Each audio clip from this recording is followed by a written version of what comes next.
Tommy Reynolds has his gun out. He's pointing the gun, and all of a sudden, I see this woman. They say it's on every single station. They're saying that Daddy died. He said there was an accident and your father is no longer with us. In real life, I'm not like that. And the Mario test was disgusting. One night I jumped out of a car doing 60 miles an hour because I was addicted. Salute, Mob Tube.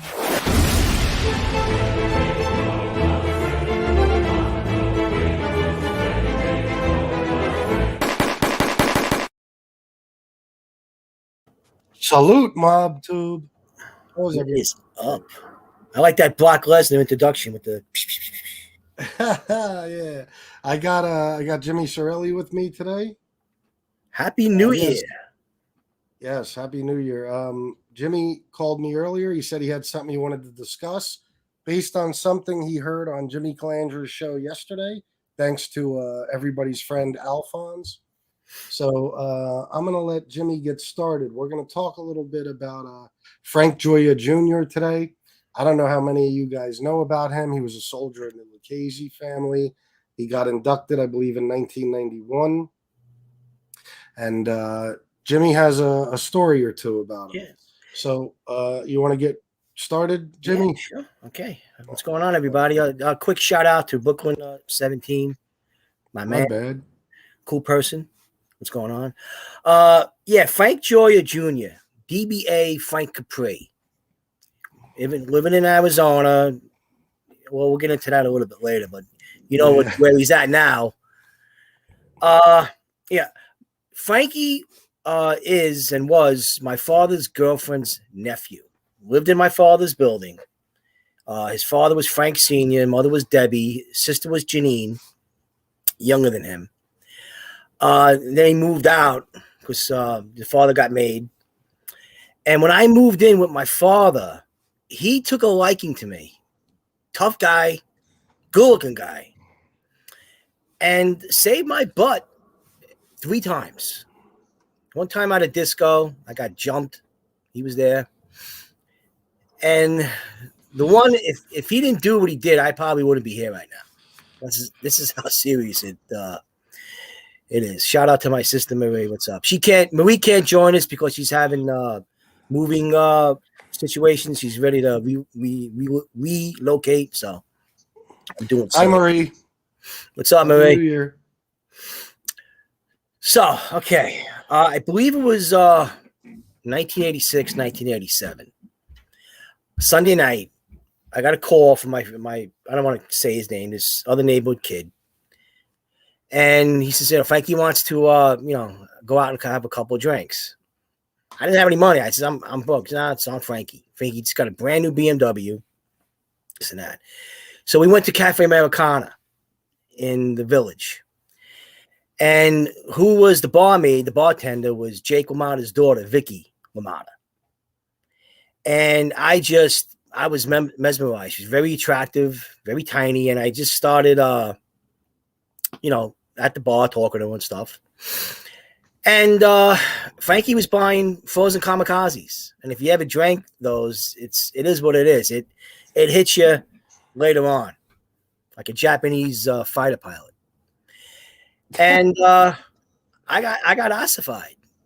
And there were wise guys in the place. I don't know who they were, Genovese guys.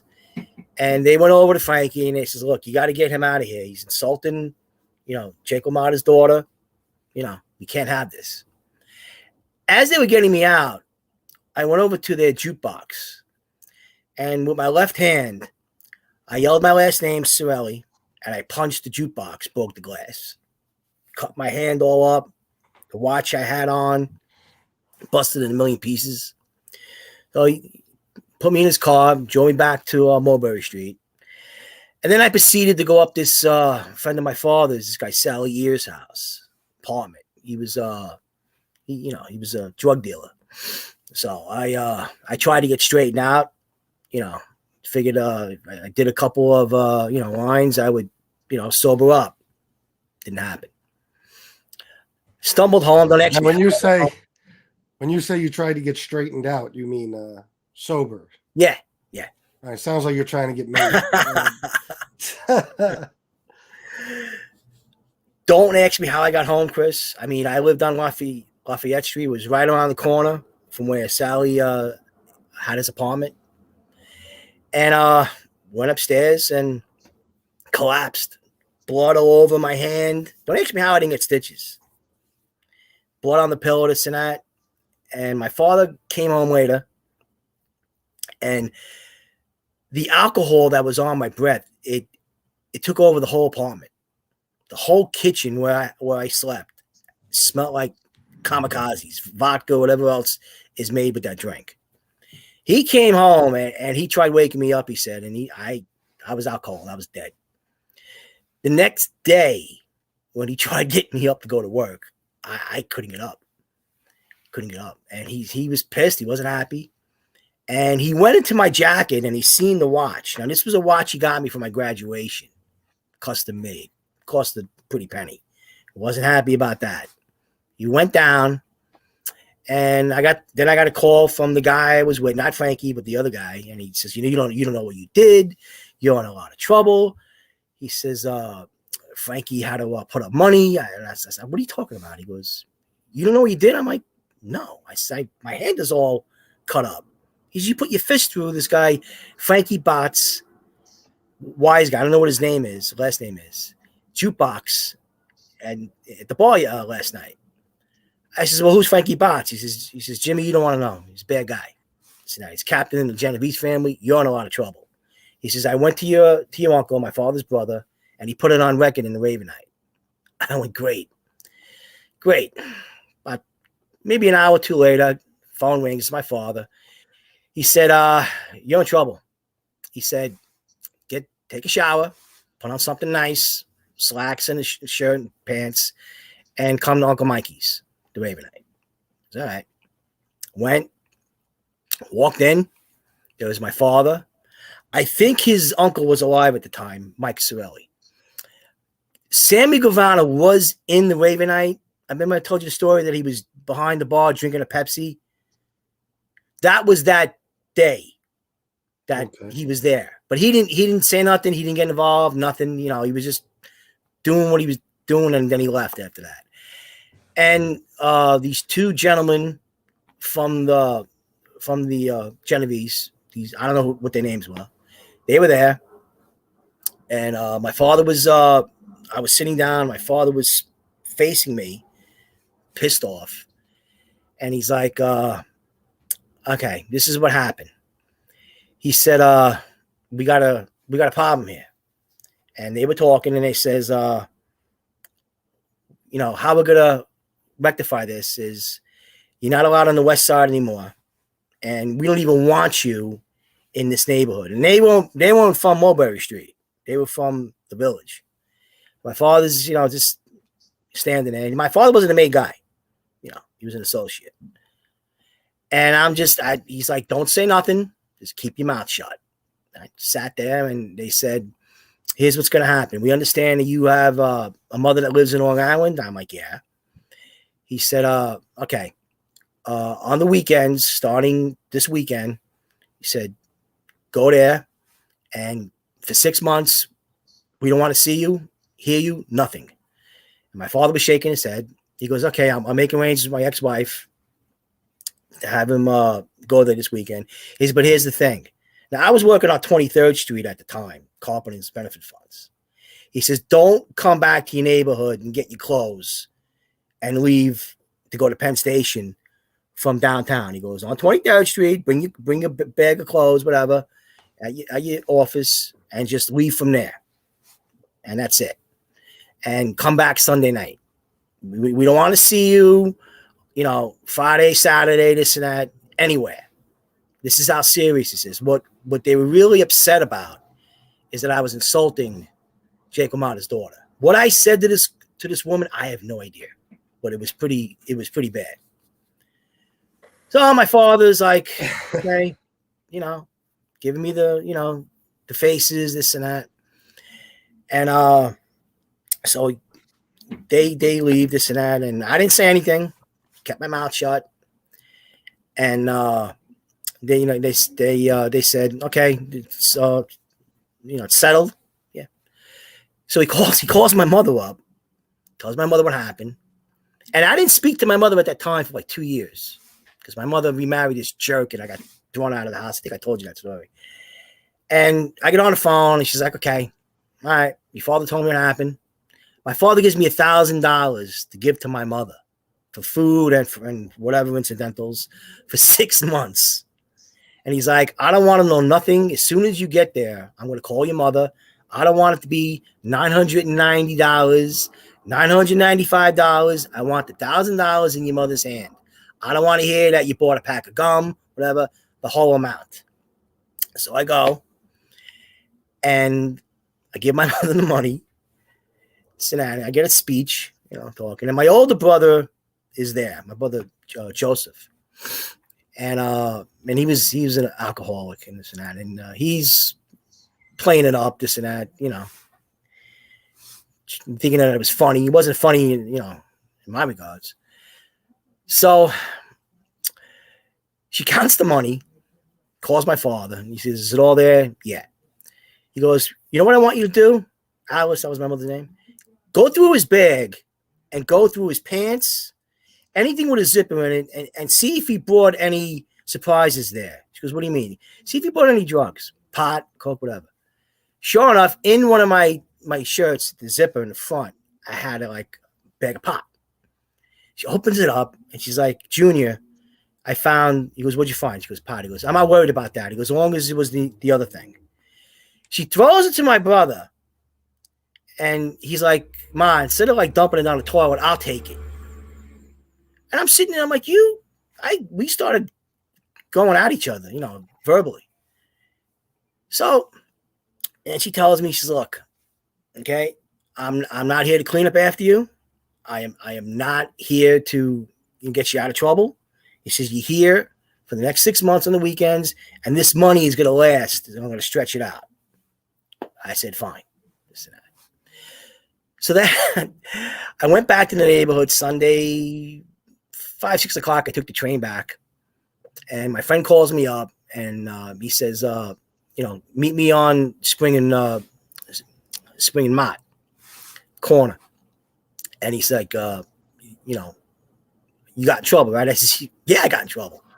He says, well, if I didn't put it on record with your uncle, and he went into the Ravenite and he spoke, I think he spoke to Norman DuPont, who was the caretaker after my father's uncle, this and that. He was a nice guy. He was my Aunt Nettie's nephew, this and that. So he put it on record, and then it started snowballing after that. So then who's driving around but Frankie Gioia? Gets out of his car, starts laughing, and says, hey, Jimmy, he says, you got to behave yourself when you go out. He says, did you know what you did? I says, I found out. He said, you owe me $500. I said, what I owe you $500 for? He says, I had to pay for the glass. You put your fist through it. I says, I know, but he goes, don't worry about it. He goes, I know you don't have it. Give me a little bit of time, this and that.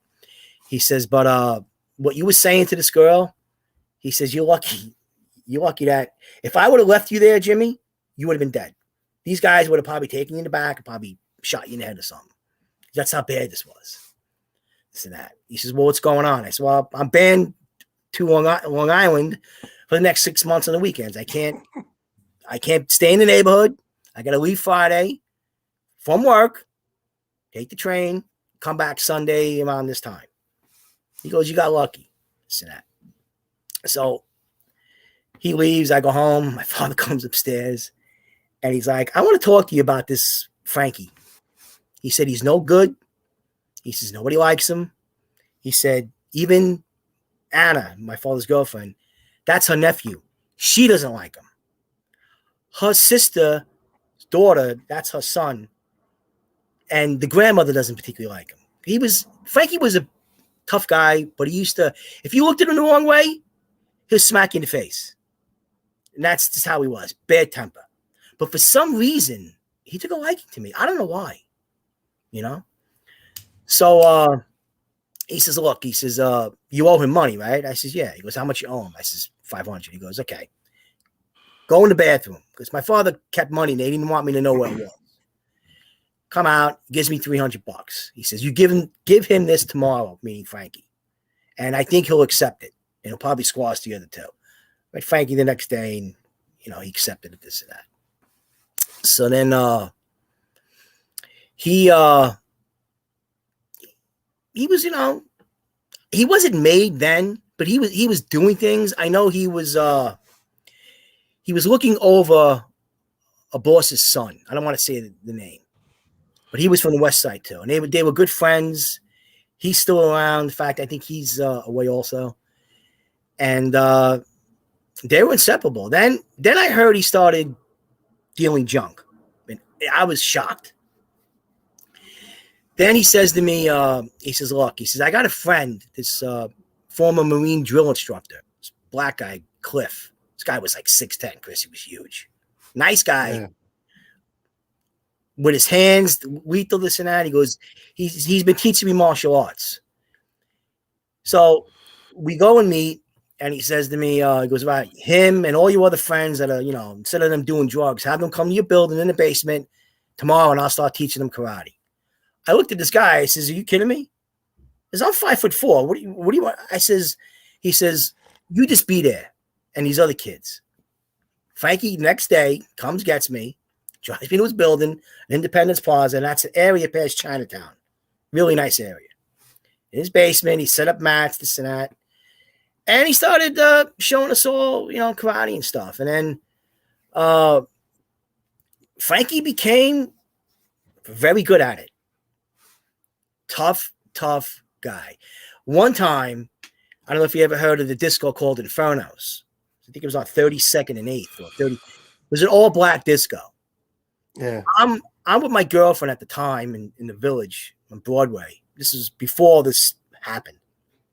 And he says to me, he goes, "Come on." He goes, "I want you to come with me to Infernos." I said, "Infernos? Are you crazy?" This is it's an all-black disco. I got to go hit somebody. I said, "You want me to go with you?" I said, "I'm with my girlfriend." She said something. He called her a bitch. And I didn't say nothing because he wiped the floor with me. I says, "Frankie, I'm going to take her back to Brooklyn. How about we go tomorrow?" He goes, "All right." He goes, "I'll come get you." And he had the guy Cliff in the car with him. And I was waiting in his car. He walked in with Cliff. And he comes out. He parks the car. He goes, "Come inside." I said, "You want me to go inside with you?" I walked inside of Inferno's, Chris. I had every single person looking at this 5'4" white guy. If looks could kill, I'd have been dead 100 times over that night. I didn't even want to take a step. That's how scared I was. And he's talking with Cliff to this guy that he was going to hit. And all of a sudden, a glass comes out of nowhere and lands at Frankie's feet. And he didn't even budge. And they come over and they say, "Look, you guys got to leave." And I say, "No problem." And I'm Frankie, I said, "Come on." And then Cliff got us out of there. And I says, "Are you crazy?" I says, "What beef did you have with this guy?" He says, "Well, he gave me the wrong look one time." And he says, "And I knew that, he used to go to Infernos." I said, "Because he gave you a look, you wanted to go and hit him in an all-black disco, and you come get me? Why don't you get the other kids from the neighborhood that are 10 times tougher than me? You're going to get me killed." I says, "Frank," he says, "Nah, it's all taken care of." And then a couple of times we went to a couple of clubs. One time in particular is a club called Starbucks. Fight breaks out, this and that. I get dragged in the kitchen, getting hit, this and that. He comes out of nowhere, Frankie. He grabs the bouncers off me and stuff and takes me out of there and a bunch of other kids. And he was doing that for the time that I was living around there. And then when I moved back in with my mother permanently, that's when I heard he got made. I mean, I met his father. His father was a quiet man. He had the Thomas, right? Actually, Frankie. Thomas was his uncle. He had an uncle called Fat Tommy Russo, and his brother Jojo. That's another story, especially Jojo. So he had a club on Broome Street, the father, right next to Sal's Pizzeria. And he had video games in there and stuff. He was a quiet man, The mother was my aunt's niece. So Frankie was the great nephew of my father's girlfriend. This and that. Matter of fact, the restaurant that's on Mulberry Street that's still there, the Nico's, that is the first cousin of Frankie. Great kid. Food is great. Great place. This and that. And then I started hearing when I would, every once in a while I would go back to the neighborhood to hang out with my friends, what was going on. And he was into some serious stuff. And there was an article about with him and John Jr. This and that. Something happened up here in Yonkers. I don't know what it was. And then I heard he turned informant. They took him and the family and put them in the witness protection program. And every single person that you spoke to, my father was the biggest. Effing rat, no good. See, I told you to stay away from him. This and that. Look at what he did. This and that. He says, his poor mother. He says the rest of his family, they're all sick. They're clutching their chest. They're having problems because of him. This and that. And then that was it. Then 2 years ago, I'm watching the news, and the article comes up, the news article about this guy Frank Capri in Arizona. Yeah, Frank Capri. Yeah, did something with the Rascal Flatts band or whatever it was, and because he became a contractor, making tons of money, starting these restaurants and not finishing them, taking the money from the contractors and disappearing. To the tune of $65 million. Yeah. So these contractors, they didn't know what to do. They went to the local news station out in Arizona, got a reporter who was interested, says, give me a picture of him and a recording. And one of the contractors got it and said, this guy sounds like he's from New York. He said, what's his name? And he said, Frank Capri. He goes, something's not right. From what I understand, the reporter came here to New York and was speaking to the DA and got a subpoena or something like that, found out who he really was and put it on the news and put his picture up of who he really was, this and that. And then maybe a month or two later, I'm watching the news with my wife, and sure enough, he comes in the courtroom. This is when the pandemic first started, in a yellow prison jumpsuit, chains, looked like he didn't shave, a wreck, and he got prosecuted. And I'm like, and my wife's like, this is the guy that you hung out with, the one who got you in all that trouble. I'm like, yeah. She goes, he was like a bum. I said, well, he's in jail. Listen, and then reading off the charges. She's like, I don't understand. He got a second chance at life, making a hell of a lot more money when he was an inmate guy. And he goes and does that. I mean, he was rubbing it in their face. He was buying houses, cars, all kinds of stuff. This and that. And he thought, because he was in the witness protection program and he helped the government, that the Arizona District Attorney's Office would just let it slide. They didn't. And you know the rest. They were pissed. I know. I can't help but think, what is it with witness protection? Why is the government putting all these people in Phoenix and in Arizona? Like, I don't get it. And then they go there, you got Sammy, you got Mikey Flat Top DeRosa, Frank Gioia Jr., and Flat Top did the same thing. He went there and got involved in real estate, and he's a big deal now. Mm-hmm. And so is, so was Frank Gioia. He went to Phoenix in the witness protection program. He got involved in real estate. Eventually, down the line, he got involved with these Toby Keith or Rascal Flatts restaurants. Yeah. Mm-hmm. And he built all these investors and developers out of millions and millions of dollars. So, it's crazy. I can't wrap my mind around what the government is doing. At this point, if you want to look for somebody in witness protection, just go to Phoenix. They're probably there. Yeah, you know what I mean? And what I don't understand, Chris, is he must have heard about what happened with Gravano. You don't take that as an example and stay on the right track.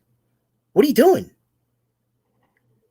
I mean, that's what I couldn't understand. My wife was asking me that. She goes, but what didn't happen to Gavano? I said, yeah. I said, but it happened 5 years before this happened.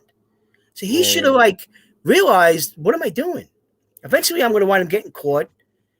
And I heard they even threw his mother in jail, his mother Debbie. Yeah. I don't know what happened to his father. There's no mention of him. The sister married and has kids. And from what I understand, Frankie's girlfriend testified against him. She doesn't want anything to do with him. She had, I think, a son or two with him. And she doesn't want to have anything to do with him. Like, what did you do? Wasn't she the one that was involved? I think she was doing signed all of this in her name. Yeah, she put I don't know what, I think she put some of the companies in her name, but she turned around and said, that she didn't know what was going on. And I guess they believed her because she's not doing any jail time. But she didn't have anything to do with him. I'm like, but what are you doing? Even before he scammed these contractors and these other people, he was making a lot of money. A lot of money. And I understand, what are you doing? You thought you were going to, skate free? You didn't see what happened to Sammy the Bull? He got 17 years. And he got 5 years. He got off light. Yeah. He's going to be getting out probably in another 2 years, 3 years. And he'll do it again. Young man. Yeah. I don't understand it. Everybody in his family passed away. All his aunts, his uncles. There's the only one that's left is the gentleman that owns the restaurant and a little bit of his family. That's it. And there was a big family. They were nice people. My father was with her for 30 years, Anna. She was like another mother to me. My wife knew a beautiful person. What are you doing? You did what you did, fine. Stay quiet. Don't make a scene. Don't make a spectacle out of yourself. What are you doing? And then when I seen Jimmy's podcast yesterday, I seen this kid Alphonse, whatever his name is, Paul McCartney, whatever you want to call him. And I get on and he mentions Frankie Gioia. I'm like, how does this kid know? And he's asking Jimmy. I knew Jimmy and I mentioned it to each other a couple times, and we were supposed to talk about it. But, Jimmy's been busy. Matter of fact, shout out to Jimmy. I, hope he's doing well. And, Jimmy said about the time that he spent in MCC with him and that he knew him on the street. And he didn't like him. Nobody really liked him. But he said, he was into karate, this and that. And I'm typing comments yesterday, and I'm trying to get Jimmy to drop the link so I can get on. Yeah. And tell him. And he was just focusing on this kid, And I'm like, I gotta either talk to Chris or I gotta talk to Jimmy about it. I sent Jimmy an Instagram message, and I said, look, I gotta tell you about my personal, relationship I had with Frankie, this and that. And it went beyond that. I seen him in a different light. I mean, he saved my ass 3 times. 3 times. Well, that's what's going to stick with you. Your experiences with him. Yeah. Yeah. A lot of people don't know. I mean, he was a very big deal. I mean, he's possibly one of the most important informants of all time. Yep. He did a lot of damage. Yeah. So it's interesting to hear these stories from you. I'm wondering why you never told them before. The next show that we were gonna do, Marie didn't even know the whole story. I told Marie today the whole complete story, and there was quiet over the phone. I thought it was the connection. She says, "I don't believe this." She goes, "This is." I said, "Yeah." I actually had to go to a small sit down and get this rectified. That's how seriously these people took it. And I'm like, what did I say to this girl? And it's like, you were very vulgar to her and she was very insulted. That's what they got upset about more. The insults that I was giving to Jake LaMotta's daughter compared to me breaking the jukebox. Now, if you would have looked at my hand the next morning, Chris, I had cuts all over I don't know how I didn't get stitches. There was blood all over the pillow, this and that. The watch my father got me was in a million pieces, and that was gone. And I'm like, I'm lucky. I guess you say I'm lucky. I guess to be alive. And what year was that? This had to be 86. I know it was after the Castellano hit, so this had to be 86 or 87. All right, so your uncle was still around too. Your great uncle. I don't remember. I mean, I did so much partying in between. Yeah, I guess he was there, but I was just so scared and so frozen. Besides looking at my father's face, that these guys, I didn't know who these guys were. I didn't know anything about. I didn't know that I was in trouble, this and that. And then when they mentioned that we understand that your mother lives in Long Island and has the house out there, and I'm like, whoa, what's going on here, And then they said, no, you gotta stay out there for 6 months on the weekends. You can't even And when they said don't come around this neighborhood, I knew it was serious. My father said there's nothing that anybody could have done. This was all on them. This was telling us what was going on and what needed to be done to rectify this. He says, you have no idea the trouble you were in. He says, and this, I don't want to curse, this MF, Frankie, I told you to stay away from him. Nobody likes him. And look what happened. He says, what did he do? He says, after all this happened, he dropped you off on Mulberry and Kenmare. And then my father found out this later about his friend Sally Years. Sally Years went over to my father and told him that I went up the apartment looking for, Toot. He tells my mother. So when I first got to the house that Friday, my mother's like, you with your father's friend, this guy Sally? I says, yeah, how'd you know? He says, well, he went over to your father and he told your father what happened and what you were doing. You were trying to, get straight, doing more of that stuff. And it wasn't going to do you any good. And your father found out about it. And he said it to me. He goes, you ran over to my friend Sally, this and that. He says, and what did Frankie do? Frankie got in his BMW and he went back to his expensive apartment down in Independence Plaza. Okay? See what the type of mud he is? He says, nobody bothers with him, Jimmy. Not even Anna, his aunt, bothers with him. Nobody likes him. I mean, he was the type of guy, Frankie, when the feast used to come around, the San Gennell's feast, we'd be walking the day before when they were building the stands. There was a kid, Italian kid. I think he was working in the Zeppeli stand. He was getting it ready. He looked at him, not even for a second. He goes, come on, we got to go back there. I got to go hit this guy. And I was with my cousin in the bar. For what? Oh, he gave me a nest. He didn't do anything. That's the type of guy he was. You give him the wrong look. He was tough. He didn't care. Tough kid. And well, the reason I asked about your uncle, what year did your great uncle pass, Mikey?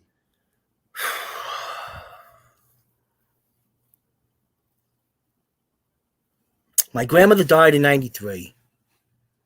And when we went to the cemetery, Nettie went to go visit the grave. I'm guessing maybe 89, 90, 91. Okay. Something I'm just there. asking because, obviously for people who don't know, your great uncle Mikey was a wise guy with the Gambino family. Yeah. He was a made guy, and your father was an associate. So, but I'm assuming it sounds like your father had enough pull to at least intervene here and save your ass. Yeah, and what my father told me, he goes, your uncle, my brother, my father's brother, Bobby, he was a bum. Hated my guts. But when my friend told him what happened, he didn't want one of his brothers going through another death because my older cousin, Timmy, got killed in 1983. And the father was my father's oldest brother, John, who was deaf. He was the one that was in Bronx Tale. And he was devastated. He didn't want another one of his brothers to bury his son. This and that. He didn't care about me. He was looking out for his brother, which I understand. But he went and he put it on record what happened, and rest is history. Do I thank him? I didn't like him. He didn't like me. My wife couldn't stand him. This and that. I did thank him. I think a couple months after it happened, but it was. I couldn't sleep at all last night. I relived that night. I must have got up at least 12 times last night. Couldn't sleep. Well, I hope Alphonse sees this episode because he would be very interested in this story. It's a shame you couldn't get on Jimmy's yesterday. Yeah. He wants to write a book, this kid. He's infatuated by the Lucchese crime family. I guess he did his homework about. From what I understand, Frankie's file has been closed, sealed. I don't know. Maybe they opened it up again. I don't know. Yeah, I don't know. I doubt it, but who knows? That kid is he knows his stuff, man. He does his research. Yeah. Without a doubt. And I'm like, at all people to talk to Jimmy about Frankie. I had just went on the podcast. The Jets lost again, and this and that. And I'm like, let me go on Jimmy's podcast. Boom. Not even on a second. And first name, Frankie Gioia. And I'm like, oh, Jesus Christ. I had his face, Chris, on my pillow, my dresser. Even my cats looked like Frankie. Everywhere I looked, I seen his face. Yeah. And it was, I'll never forget that night. I mean, what I can remember. And again, I didn't know the repercussions until when I came home that Sunday night from the first weekend in Long Island. That's when it started really sinking in that I got in a lot of trouble. And I could have got killed. Yeah, you could have that easy. Yeah. I wanted to pull up Jay Cash's comment. He said, my godfather was Scarfo when he was alive. I would have been running Reading, PA at that time with a piece in Al's Diamond Cabaret. I just wanted to pull that up to tell you, Jay Cash, that Al's Diamond Cabaret is one of my favorite places on earth. Fantastic place to go. Michael Cirelli died on February 19th, 1998. Okay. Knows more than me. Yeah, you were. I didn't particularly like the man. Like I said, he was very cold and he looked like Dracula. Always wore the same suit. I had a few conversations with him. I couldn't wear a shirt that said Cirelli on the back. I had to put it away. I wrote my name on the donut shop on Prince and Mott. He blew a fit. I mean, the last name. 1988. Yeah, I was going to say that makes more sense because. 98. I was. 88 sounds more like it. Yeah, because Norman DuPont came after him as caretaker of the Ravenite. Right. Mm-hmm. Yeah. And then my father after that. Yeah. But so I guess he was there that day, that Monday, when I got the phone call from my father. I didn't know what to expect. I'm like, I'm sitting down and I'm ready to, order a Pepsi and hang out and whatever. And I'm looking at these guys. These guys were huge. These two Genovese guys, this and that. And they didn't blink. They didn't smile. Everything was hand gestures. And I got told once, don't say a word, keep your mouth shut. And I didn't say a word. I don't blame you. And I just, my hands were cold. I remember my hands being cold and butterflies in my stomach. And again, I was waiting till this first podcast that we were going to go on. I was going to tell the story. Well, usually I have the Cirellis on like every other Monday or so. I like having them on, but there's been a lot of issues between my bullshit, each of them being sick, stuff like that. So they haven't been on for a while. Maria's in the process of moving, so hopefully she'll be back soon with a better Wi-Fi signal. But I always like having Jimmy and Maria on. I love those two. What was I going to say? I wanted to read some comments. Somebody asked, who is Alphonse? Mickey Griggs. Alphonse is a kid that goes on Jimmy's show every Sunday. Jimmy does a show at 4:00. where he takes people from the audience, he brings them on the show, and they can ask questions or just talk to him or whatever. Alphonse is a young guy who he's there every Sunday, and he's fascinated with the Lucchese family. He has a major interest in the history of the Lucchese family. So he always comes on, and Jimmy will say, come on, hey, Alphonse, what do you want to know about the Lucchese family this week? And, but the kid's got a lot of knowledge. So Jimmy heard him yesterday talking about Frank Gioia Jr. And he called me today and said, hey, why don't you let me come on and tell this story? I thought, why not? And Marie's like, she's like, Jimmy, what did you do? And I'm like, Marie, all right, you were living back in Long Island. I was living in I didn't tell anybody. I mean, I told her when she came to visit me this past summer, this and that. I didn't get into the whole 9 yards, this and that. But I'm like, it happened. She goes, I didn't know you were in that much trouble. I said, yeah. Yeah. See what happens in there drinking. Next thing you know, you insult Jake LaMotta's daughter. That's crazy, bro. That's of all people. Oh shit! And I didn't know who she was. I mean, I met Jake LaMotta when I first moved in with my father. He was in a bar, Patrici's, and I was in a little, boxing. I was in the Golden Gloves a little bit, and really wasn't that good, and he was in there. He had a cowboy hat on, and he was doing stickball tournaments with Rocky Graziano and OTB commercials at the time. And I seen this guy with a cowboy hat with his nose like this and this and that. And my father's like, you know what this is? I'm like, I know who it is. He goes, it's Jake LaMotta. He goes, Raging Bull. I said, oh, you're Robert De Niro? Kidding around. My father whacked me in the back of the head. He said, this used to be the former middleweight champ.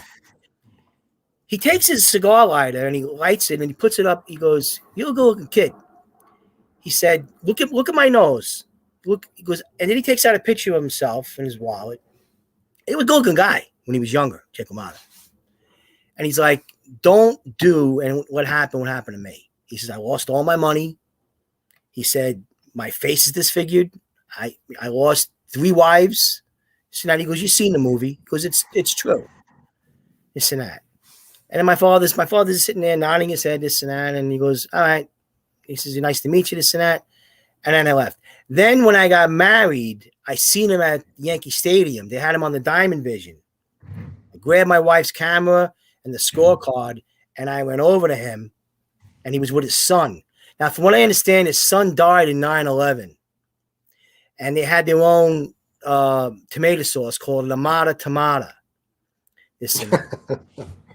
And I got his autograph, this and that, and I gave it to my friend's father, really good friend of mine's father. And he knew him because this is when I was got married, moved to the Bronx. And then he passed away. I think he passed away 2 years ago. Jake LaMotta. Tough guy. But again, I didn't know who she was. When people were telling me, that was Jake LaMotta's daughter, I'm like, yeah, I heard, but I didn't even know he had a daughter. Yeah. When they said Vicky, I thought when it first happened that it was the wife, the gorgeous wife. He's like, no, I think his daughter's name was Vicky. And I'm like, look, I don't remember. I said, I remember when I first walked in the bar, she was bartending or barmaid, whatever. And I started talking to her. And then when Frankie was ordering the drinks, we sat down and he goes, well, that's when you kept going back to the bar and Frankie was talking with my other friend at the table, bullshitting. That's when you started insulting her. And you were saying it so loud that these other guys, these wise guys, heard you. And she got pissed off. Now, how she didn't crack you in the mouth is a miracle. But she turned around and says, look, he's getting out of line and you got to get him out of here. And that's when Frankie took me to San, and the guys told him, get him out of here. And that's what happened. It's an interesting story. What I said, Chris, I can't tell you. I know what I can remember, she was she was small, very attractive girl. I think brunette, from what I can remember. And that's what happened. But again, Frankie saved my ass. Yeah, well, listen, it's an interesting story. I'm glad you came on here to tell it. Frankie Joy isn't talked about as much as some of the other guys, but like I said earlier, he was a big deal, and his the testimony he gave and all that was very damaging. So he is an extremely important informant. And then but like you said, it's so funny with these guys. I mean, you get the deal of a fucking lifetime. You get to walk away. What was his involvement in? Like 12 murders, I think, something like that. Something like that, Yeah. Yeah, you get to walk away from all that. You go to sunny Phoenix, Arizona, and you can't help yourself. Everything is a scam, a con. You know what I mean? It's I think certain people just can't walk away from it, man. They really can't walk away from the action. And the thing that I don't understand is I read on Google that he made quadruple the money he made, honestly, before all that happened. What are you doing? I mean, he made his money when he was a wise guy, but nothing like he was making as a contractor before he pulled that scam. Yeah. You got, I think he had 2 kids or 3 kids, whatever. And what are you doing? See what happened with Gravano and use that as an example of not to do that. That's what I would have done. I'm like, hey, wait a minute. This guy's doing 17 years for helping his kids out with an ecstasy ring. I'm in a witness protection program myself. I'm making millions of dollars. What am I doing? They won't going to let it go. Not to switch subjects, but do you really think Sammy was only helping his kids out with that ecstasy ring? There was something more to it. Yeah, well, yeah. Yeah. I mean, he talks about how he protected them and he took all the years from all his wife, his son, and his daughter, and they put it all on him. They had it, they had it in for him. They were just waiting for him to do something. And coincidence, I mean, he shouldn't have done 17 years. I don't know. I mean, ecstasy is a pretty harmful fucking drug. How many millions of pills did he put out there? But I don't know. I just think that it was more his thing than it was his kids. They all wound up being convicted felons because of that. So it certainly didn't pay. But I don't know, man. I don't think they were waiting for him to slip up. I think they were hoping he wouldn't, because he would have made a fool of them, and he did. Sammy made a fool of the whole fucking government when he did that. So my personal opinion is that they were probably hoping and praying that he wouldn't fuck up. But once he did, they had to hit him hard because, like I said, he made a fool of them. So he was going to get hit. You know what I mean? He was going to get hit. And he's another one. I mean, what did he? I know he had a concrete business and he had a couple of restaurants. Pool installation business. I mean, he had Uncle Sal's restaurant. Yeah, he had all kinds of shit. What are you doing? What are you doing? I don't know, man. Anytime you get a second chance at life, and thank God, and just ride off into the sunset. Get on your horse, and that's it. Say goodbye. I don't think you could take that street mentality out of a lot of people. You know what I mean? They're always looking for the angle. You could make this amount of money on a fucking Rascal Flats restaurant or Toby Keith, whatever it was, but you still got to go for the con and steal a shitload of money from developers and investors and walk away from and it's just, I don't know, man. Did you hear? I'm sorry, there's never enough. Did you hear the recording of the contractor that recorded Frankie when he was? You heard it. Yeah, I can play it. Let me see here, just to give you guys an idea what he sounds like. Scary voice. Yeah, hang on. I'm gonna mute this for just a second while I find it.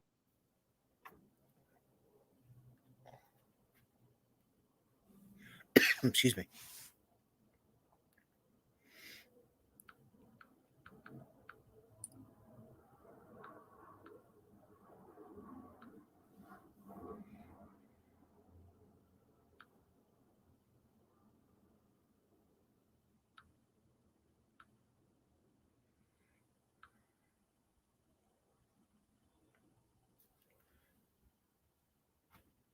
All right, this is him talking to I'm not quite sure if he's talking to a developer or an employee or what the story is here I think exactly. I think it's a contract that he's talking. Yeah, it might be. So here it is. Who the fuck are you talking to? Yeah. I'm your fucking boss. That's Frankie. We'll make fucking phone calls and get your fucking ass fucking in the jam. Yeah. Is he fucking kidding me? I never threatened him. As many fuck ups as he did, I never threatened him. This is Frank Capri. All right. So, yeah, that's from that. If you guys want to look for it, you can look up a video called Rascal Flats Restaurants Failed Nationwide. Did a mobster pull the strings? And it's from azcentral.com. But you can look it up on YouTube and find the whole video. And that's only part of it. His uncle, Joseph Russo, when he got out of jail, when my father first went into the nursing home, that's another story. That's another story. That's another one. He was looking out for me also. For some reason, people in my father's girlfriend's family, except for one, I'm not even going to mention his name, took a liking to me. I don't know why. I'm not a likable guy. Sure you are. They sell dartboards with my face on it that they throw darts at it. Walgreens and Walmart. I heard. Jimmy. I was the type of guy that used to pay the bullies to leave me alone. You're a good dude, but maybe you were a little bit of a pain in the ass. I was a wise ass. It's that alcohol brings that out in us. So maybe that night you insulted Jake LaMotta's daughter. You were maybe a little bit of a prick to begin with, and then you added some liquid courage to it. And insulted the wrong lady. Oh shit! Could you imagine if it would have been somebody else's daughter? Could you imagine if it would have been, let's say, Al Dior? That's another story. Al Dior. Oh, my God, bro! They'd still be looking for or Gas Pipe or Gregory Scarpa's daughter. Yeah, they'd still be looking for you. My head would be in the Mob Museum, like they have at the Hall of Fame in Canton, Ohio for the football. My head would have been there. It would have been, and preserved and everything. Yeah. I don't know. Listen, I'm going to read a couple of comments and then I'm going to get going. I'm only cutting this short because, there you go, the link for the Frank story. There you go. I'm only going to get going here shortly because I have to, I'm doing an interview on the stoop with Cousin Dom at 7:00. I don't know how much of an interview it'll be. We'll see. If he just wants to hang out, if he wants to ask me questions, whatever he wants. So if everybody will go over to On the Stoop with Cousin Dom at 7:00, I'll be there for that. Let me read some comments real quick. Let's see. Oh, it looks like everybody's just talking to each other. Let me see. Any questions? What is a sit down really like? Yeah. I'm kidding. I'm sure a lot of people have that question. The chairs are cold. Oh, shit. Yeah, you had to be terrified, bro. I can't even imagine. Let's see. The next time you go down to Mulberry Street, Chris, and you pass by the Raven and you see that floor, say, this is where Jimmy was sitting when he got called. Yeah, no shit. Almost my last walk.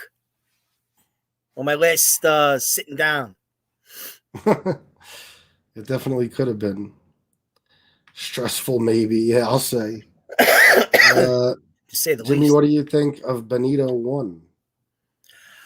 I went there. The last time I actually took my father to a restaurant before he passed was at Benito 1. So it wasn't bad. But one of the best restaurants is the nephew, Danico's on Mulberry Street. On the Stoop with Cousin Dom says, great show. I want to see more of Jimmy for sure. Let's see. He's way cool. I seen him on Jimmy's podcast yesterday. He's the one. He's deals with metal or boilers or something like that.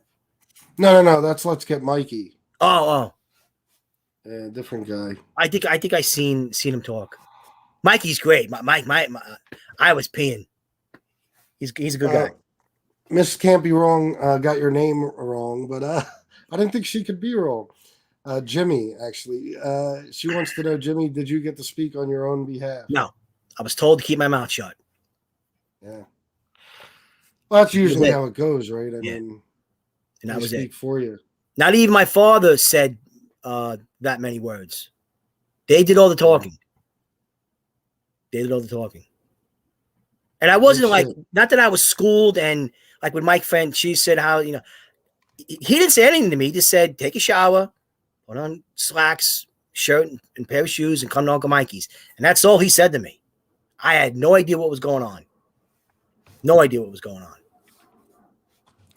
on. Miss Can't Be Wrong said, sorry, Jimmy. Oh, that's all right. As much as I talk about Jerry on here, that's probably why. Miss Can't Be Wrong, I called him Vinny. See, everybody's messing your name up, Jimmy. Well, it's technically Vincent, right? It was almost mud. All right. Well, listen, guys, I'm going to let everybody go. Thank you for being here. I got to take a few minutes, get a drink, and then I'll be over on the stoop with Cousin Dom at 7 o'clock. So thank you, Jimmy, for joining us. And we'll do this again soon. I'm sure you got more stories. All right. There's a part 2 to this with Frankie's Uncle Joe. There's a part 2 to all right. Well, I'm looking the forward 2000 to version. Yeah, I'm looking forward to hearing it. I'm sure everybody else is as well. And that has a bad ending, as a matter of fact. Well, it can't be too bad. You're still here. That's true. All right, everybody. Thanks for being here. I appreciate everyone in the chat, moderators, all of yous. If you would like to donate to the show, my PayPal, Cash App, and Venmo are in the description of this video. And I'll be back on with Jimmy at some point, I'm sure, so he can tell more of his story. But until then, go check me out at 7 o'clock on the Stoop with Cousin Dom. And until then, I love you all. Salute. Thanks, Chris. Shout out to Shanna and everybody. Have a good night. God bless. Absolutely, Jimmy. Talk to you soon. Okay. Thank you.